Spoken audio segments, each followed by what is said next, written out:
언제나 머리에 하얀 치자꽃을 달고 목소리가 아니라 온몸으로 노래하는 가수 빌리 홀리데이는 단번에 청중들의 마음을 사로잡았습니다.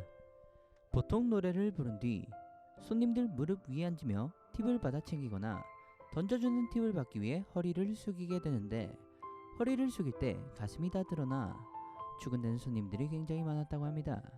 하지만 빌리 홀리데이는 그렇게 팁을 받아 챙기지 않았고, 동료들은 자기가 무슨 요조숙녀라도 되는 줄 아냐며 비아냥거리는 의미로 레이디라고 부른 것이 별명의 시작이었는데요.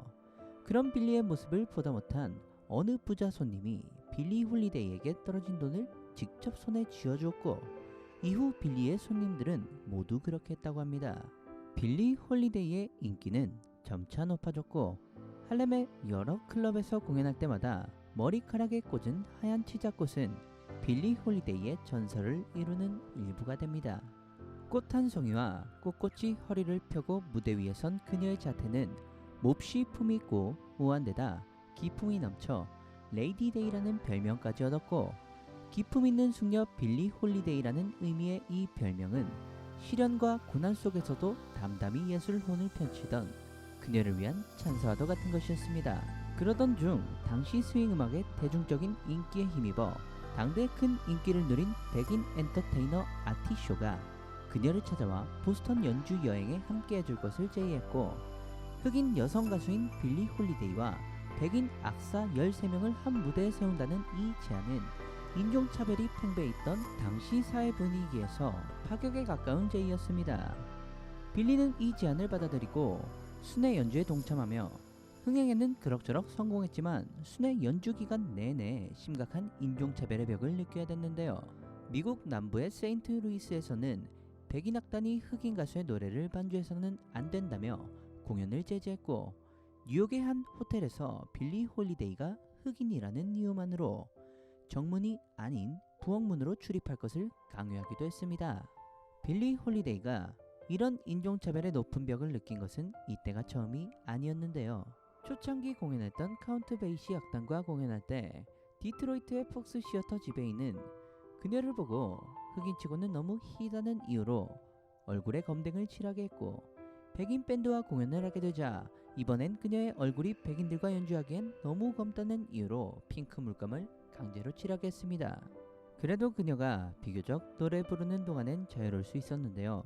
물론 관객들 중 일부 백인들이 그녀에게 야유를 보내지 않았던 것은 아니지만 대개는 그녀의 음악성에 공감을 표했기 때문입니다.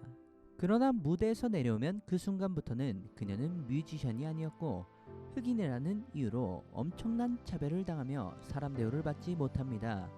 미국이라는 거대한 인종차별 감옥에 갇힌 그녀는 도시 뒷골목의 싸구려 식당조차 마음 놓고 드나들 수 없었고, 같은 단원들과 함께 식사를 할 수도 없었습니다. 공연이 끝난 뒤 단원들이 호텔 침대에 지친 몸을 누일 때조차 그녀는 잠잘 곳을 찾아 거리를 헤매고 다녀야 했는데요. 단원들이 아무리 그녀를 보호하고자 했어도 인종차별로부터 그녀를 보호할 수 없었을 뿐 아니라 같은 단원 내에서도 수석 단원이자 당시 인기 최고의 드러머였던 주티 싱글턴 같은 이는 대놓고 빌리 홀리데이를 골탕 먹이니 의지할 곳 하나 없는 이 연주 여행 동안 빌리 홀리데이의 마음이 크게 상처받은 것은 당연한 일이었으며, 이때 받은 상처 때문에 간간히 마리화나에 손을 대기 시작하고 맙니다. 처음에는 어쩌다가 한 번씩 손을 대던 것이 여행 기간이 길어지면서 마리화나에서 손 뗄 수 없는 지경에 다다르고 마는데요. 1937년 2월 그녀가 가수로서 이름을 내기 시작하자 다시 연락이 오가던 그녀의 아버지가 남부 순회 공연 도중 폐렴에 걸렸다는 소식을 들었고, 폐렴에 걸려 사경을 헤매던 그녀의 아버지에게 흑인이라는 이유로 병실을 내어준 병원은 단 한 군데도 없었습니다. 결국 그녀의 아버지 클라렌스 홀리데이는 병세가 악화돼 죽고 마는데요. 이런 상황은 그로부터 10여 년 뒤 똑같이 그녀 앞에 닥칠 운명이었습니다.